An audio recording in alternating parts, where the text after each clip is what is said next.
Hello everyone, this is Raju Singh. Welcome all of you in our YouTube channel Maths Study Guru. Dear students, आज हम लोग cover करेंगे class 11th के mathematics का first chapter sets. तो इसे start करते हैं। देखिए यहाँ पे मैंने डेफिनेशन दी हुई है मैथमेटिक्स की। Mathematics is the science of logical reasoning and thinking ideas. Dear students, जो मैथ है वो एक लॉजिकल रीजनिंग का एक साइंस है। इट मीन्स जो आपकी लॉजिकल थिंकिंग्स होती हैं, the collection of logical thinkings, यही आपका मैथमेटिक्स होता है। किसी बात को आप जितने स्टैंडर्ड लेवल में सोचते हो वही आपका मैथ्स होता है। यहाँ स्टूडेंट्स हम लोग क्लास 11th का सेट्स का पार्ट 1 स्टार्ट कर रहे हैं। तो स्टूडेंट्स यहाँ पे हम लोग बेसिकली ये कुछ टॉपिक्स दे रखे हैं जिनको हम कवर करेंगे। यहाँ हम लोग अबाउट सेट्स के बारे में पढ़ेंगे, सेट्स की रिप्रेजेंटेशंस के बारे में पढ़ेंगे, about elements belong to and not belong to, descriptions of set, that is roster form and set builder form। तो देखिए बच्चों, यहाँ पे आपको सेट्स की डेफिनेशन दे रखी है। इस set is a well defined collection of object. देखिए सेट क्या होता है? सेट एक कलेक्शन होता है ऑब्जेक्ट्स का। अब उस कलेक्शन को वेल डिफाइंड तरीके से अरेंज करना ही सेट कहलाता है। सेट क्या हो सकता है? सेट एक किसी भी कंट्री के क्रिकेट टीम का जो ऑर्डर होता है वो सेट हो सकता है। या आप बेसिकली आप देखते हो कि जो पैक ऑफ कार्ड्स होता है, यस, जो डेक ऑफ कार्ड होती है, जैसे कि कोई भी कार्ड्स की कोई डेक है, वो एक अरेंज होती है ऑर्डर में, तो आप उसको सेट बोल सकते हो। यहाँ पे मैंने कुछ एग्जांपल दे रखे हैं। The collection of vowels in English alphabet. तो स्टूडेंट्स, जो कलेक्शन होता है वॉवेल्स का, जो कलेक्शन होता है, कलेक्शन का मतलब होता है इकट्ठा करना, किसी चीज़ को इकट्ठा करना, और फिर उस कलेक्शन को हम सेट नहीं कह सकते। हम उस कलेक्शन को वेल डिफाइंड तरीके से जब अरेंज करेंगे तब वो हमारा सेट होगा। तो यहाँ पे AEIOU ये आपका एक कलेक्शन है जिसको एक वेल डिफाइंड तरीके से अरेंज किया गया है, तो ये आपका एक सेट है। The next example is the collection of first 5 natural prime natural number। तो डियर स्टूडेंट, जो फर्स्ट 5 प्राइम नेचुरल नंबर होते हैं, सबसे पहले आपका 2 होता है, देन 3, देन 5, 7 एंड 11। तो ये आपका सेट हो सकता है। The next example is the collection of first three English calendar month. Dear student, जो फर्स्ट 3 इंग्लिश कैलेंडर के अकॉर्डिंग जो मंथ्स होते हैं वो आपके जनवरी, फरवरी और मार्च होता है। ये आप सभी अच्छी तरीके से जानते हैं। तो इसमें आप ऐसे नहीं लिख सकते कि आप फरवरी को आगे लिख दो या जनवरी को पीछे लिख दो, क्योंकि आप इसको एक ऑर्डर वेल डिफाइंड तरीके से, यही इसका वेल डिफाइंड तरीका है, तो इसलिए ये एक सेट है। तो स्टूडेंट यहाँ पे एक नोट दे रखा है, इस नोट को बड़े ध्यान से देखना। The collection of good teachers in A school is not a set.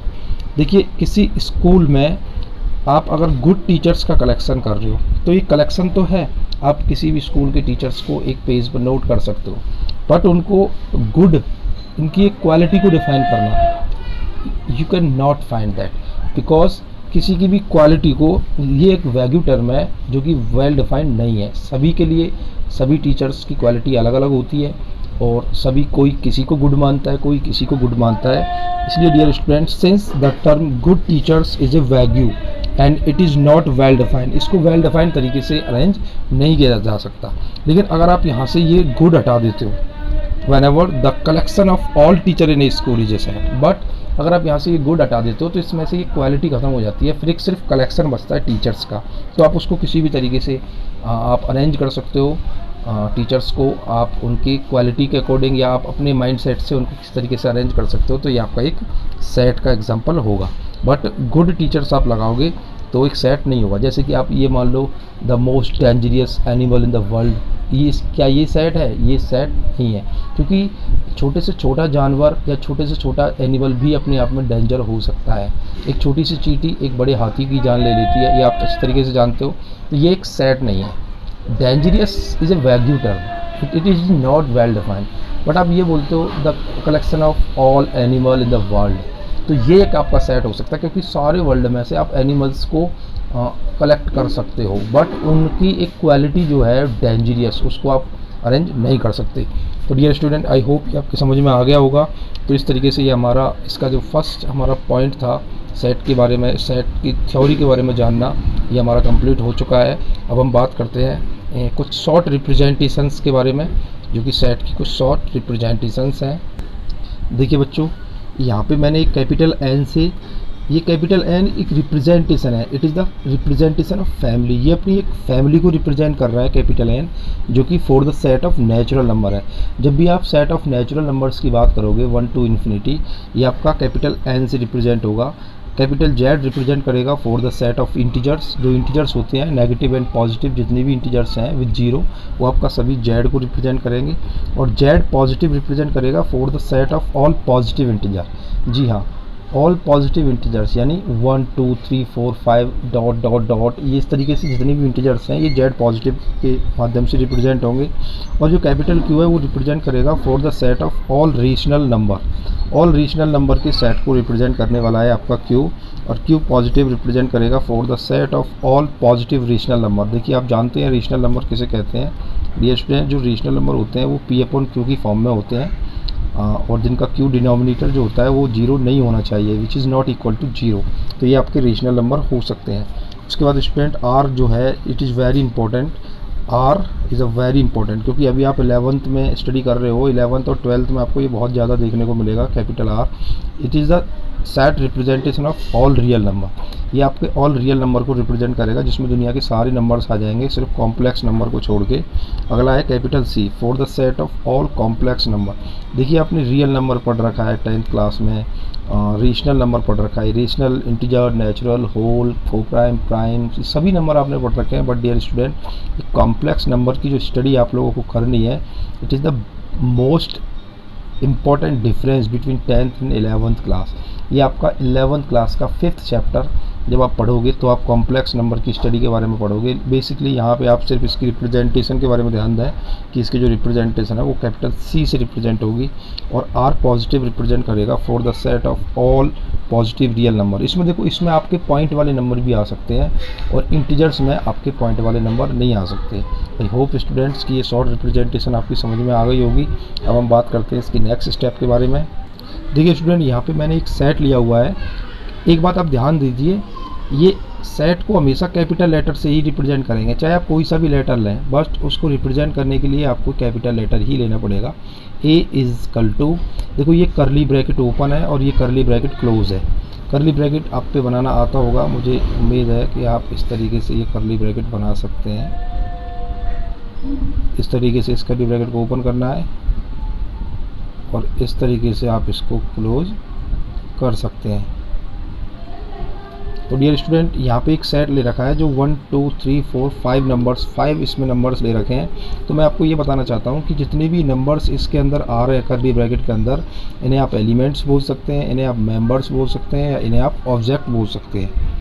Elements, members and objects की जो फैमिली है, ये सारे के सारे आपके सेम सिनोनिम्स हैं।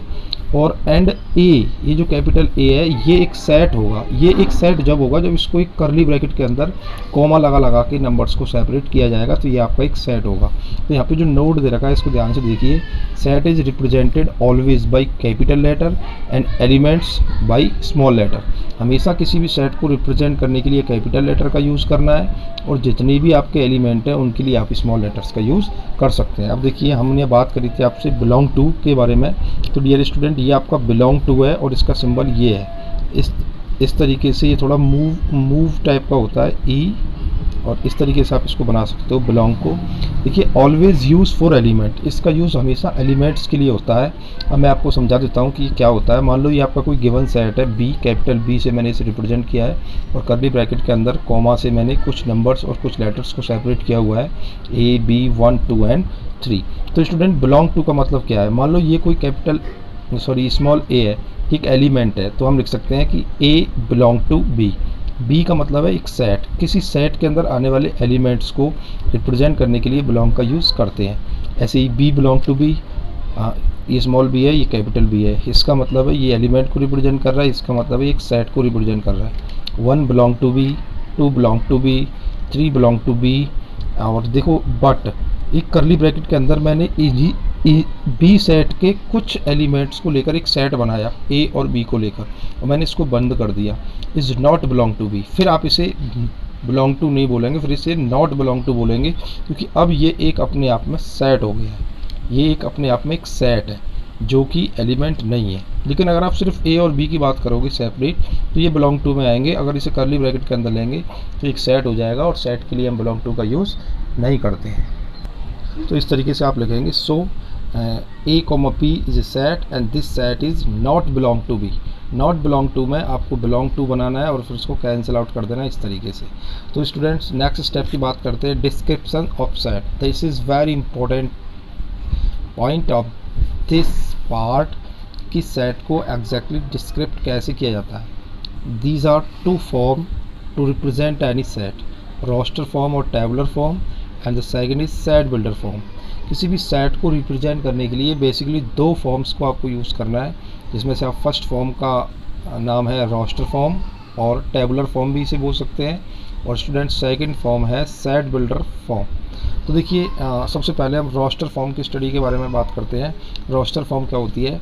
इन दिस फॉर्म इस set is described by listing elements separated by commas with in the bracket curly bracket. देखिए, अभी जो मैं बात कर रहा था किसी सेट को रिप्रेजेंट करने की आपसे, तो ये इस सेट की रोस्टर फॉर्म होती है डियर स्टूडेंट। इसके अंदर हमको क्या करना होता है, हमको कुछ एलिमेंट्स को लिस्ट करना होता है, कॉमा से हम उसे सेपरेट करते हैं और उनको कर्ली ब्रैकेट के अंदर लेते हैं। तो ये एक सेट की रिप्रेजेंटेशन होती है जिसे हम रोस्टर फॉर्म कहते हैं। एग्जांपल के लिए देखिए, यहाँ पे मैंने एक सेट लिया है इंग्लिश थ्योरी में, the set of all vowels of English alphabet may be described as. ठीक है, ये इंग्लिश में मैंने लिख दिया कि वॉवेल्स का जो सेट है उसको किस तरीके से डिस्क्राइब करना है, तो आपको कर्ली ब्रैकेट लगाना है। अब आप जानते हो कि जो वॉवेल्स होते हैं इंग्लिश अल्फ़ाबेट में वो ए ई आई ओ यू 5 वॉवेल्स होते हैं। तो इन 5 वॉवेल्स के बीच में आप इस तरीके से कॉमा लगा के आप इन्हें लिस्ट कर सकते हो। और देखिए, the second example is the set of even natural number can be described है। जो सेट होता है इवन नेचुरल नंबर का, अब आप जानते हो कि इवन नेचुरल नंबर कौन से होते हैं, 2 4 6 8 dot dot dot up to infinity. तो इनको आप किस तरीके से लिस्ट करोगे?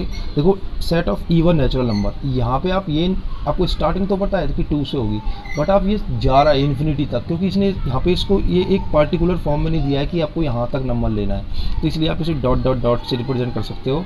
और स्टूडेंट, जो अभी आपने पहला एग्जाम्पल किया था वहाँ पे एक फिक्स था कॉन्सेप्ट कि आपको कहाँ तक लेना है, इसलिए उसे एक फाइनाइट सेट बोल सकते हैं, क्योंकि वहाँ पे आपके नंबर ऑफ एलिमेंट्स फाइनाइट है। बट यहाँ पे नंबर ऑफ एलिमेंट्स जो है वो फाइनाइट नहीं है, वो इनफाइनाइट है। There are infinite number of elements are given here, so it is called infinite set, इसलिए आप इसे इनफाइनाइट सेट भी बोल सकते हैं। और देखो, यहाँ पे 2 4 6 डॉट डॉट डॉट को कर्ली ब्रैकेट के अंदर इन्फिनिटी तक आप ले सकते हैं, लिस्ट किया गया है। तो here the dots stand for and so on. तो यहाँ पे ये जो डॉट स्टैंड है आपको रिप्रेजेंट कर रहे हैं सो ऑन, यानी चलता ही जा रहा है। तो इस तरीके से आप किसी भी सेट को रिप्रेजेंट कर सकते हो रोस्टर फॉर्म में। देखिए, मैंने यहाँ पे लिखा है, note example 1 is a finite set because finite number of elements, but example 2 is a infinite set because of there are infinite number of elements have been taken. क्योंकि यहाँ पे बहुत सारे एलिमेंट्स लिए गए हैं।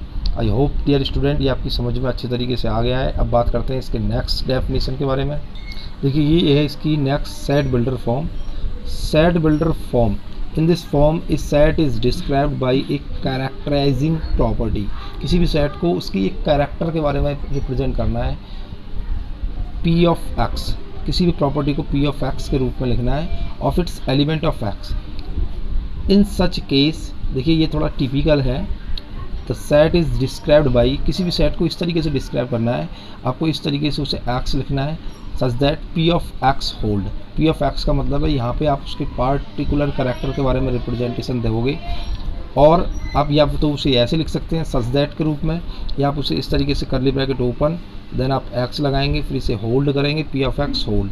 आप यहाँ पे डबल डॉट लगा के सच दैट भी कर सकते हैं, या फिर इस तरीके से ऑब्जेक्ट फॉर्म में भी लिख सकते हैं, which is read as set of all.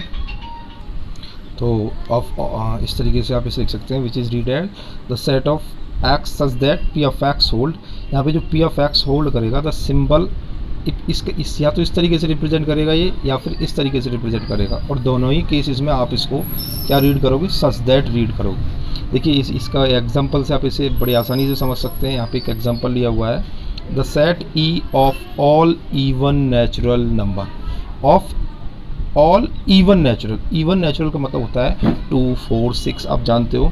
अब इसको किस तरीके से लिखोगे, आप इस लैंग्वेज को आप किस तरीके से रिप्रेजेंट करोगे सेट बिल्डर फॉर्म। ई, देखो इसने सेट ई बोला था ना, तो ई इजकल टू आप यहाँ पे लिखोगे करली ब्रैकेट और फिर यहाँ पे आप एक्स लिखोगे। अब ये एक्स क्या होल्ड कर रहा है, ये एक्स होल्ड कर रहा है सच दैट, ये देखो इसे सच दैट बोलेंगे। अब ये इस डेफिनेशन को होल्ड कर रहा है और ये डेफिनेशन क्या है, इवन नेचुरल नंबर, तो आप लिखेंगे x is a natural number. अब ये x एक नेचुरल नंबर है और ये किस तरीके का नेचुरल नंबर है, एंड या तो आप इसे x is a natural number लिख सकते हो या आप इसे इस तरीके से भी रिप्रेजेंट करोगे x इक्वल टू 2n।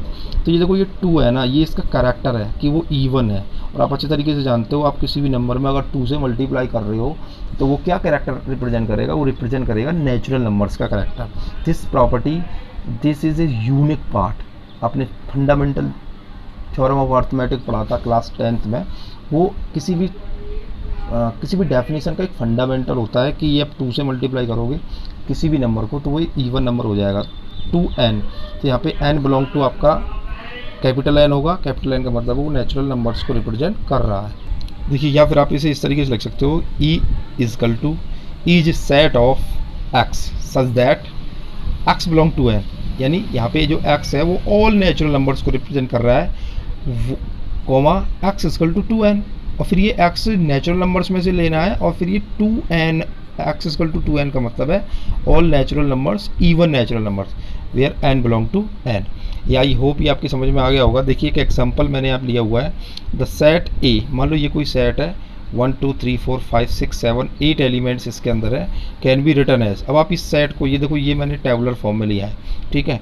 अब इस टेबुलर फॉर्म से आपको इसे रिप्रेजेंट करना है सेट बिल्डर फॉर्म में, तो आप इसे कैसे रिप्रेजेंट करोगे, तो आप लिख सकते हैं A is the set of x belong to n such that, यानी ये जो x सेट है कोई x का और वो नेचुरल नंबर्स में से है, और वो जो x है, x क्या होल्ड कर रहा है, x नेचुरल नंबर्स को होल्ड कर रहा है, तो ये 1 से स्टार्टिंग होगी 1 2 3 4।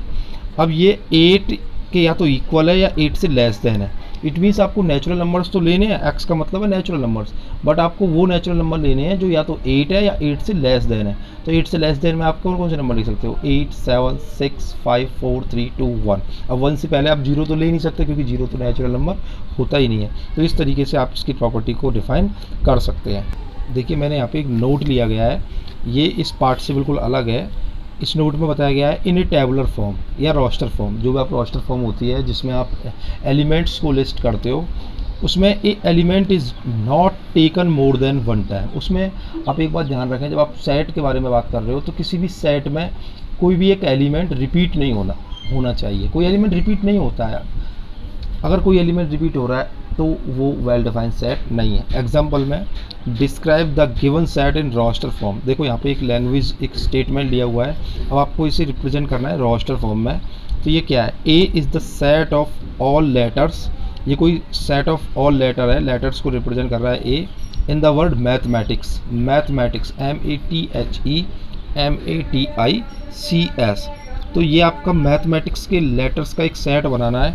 तो आप इसे कैसे रिप्रेजेंट करोगे, we observe that the distinct letter in the word mathematics are distinct. आप जानते हो डिस्टिंक्ट का मतलब क्या होता है, अलग अलग जो भी लेटर्स यहाँ पे यूज़ हुए हैं, MATHE देन M। अब आप दोबारा नहीं लिखोगे क्योंकि आप जानते हो आप M आपने पहले ही ले लिया है, A नहीं लिखोगे क्योंकि A भी आपने पहले ले लिया है, T भी नहीं लिखोगे क्योंकि T भी आपने पहले ले लिया है, देन आप ICS। तो ये डिस्टिंक्ट लेटर हैं, कोई भी लेटर दोबारा नहीं आया है, तो इन्हीं लेटर्स का एक सेट बनाना है। तो आप इनको MATHEICS,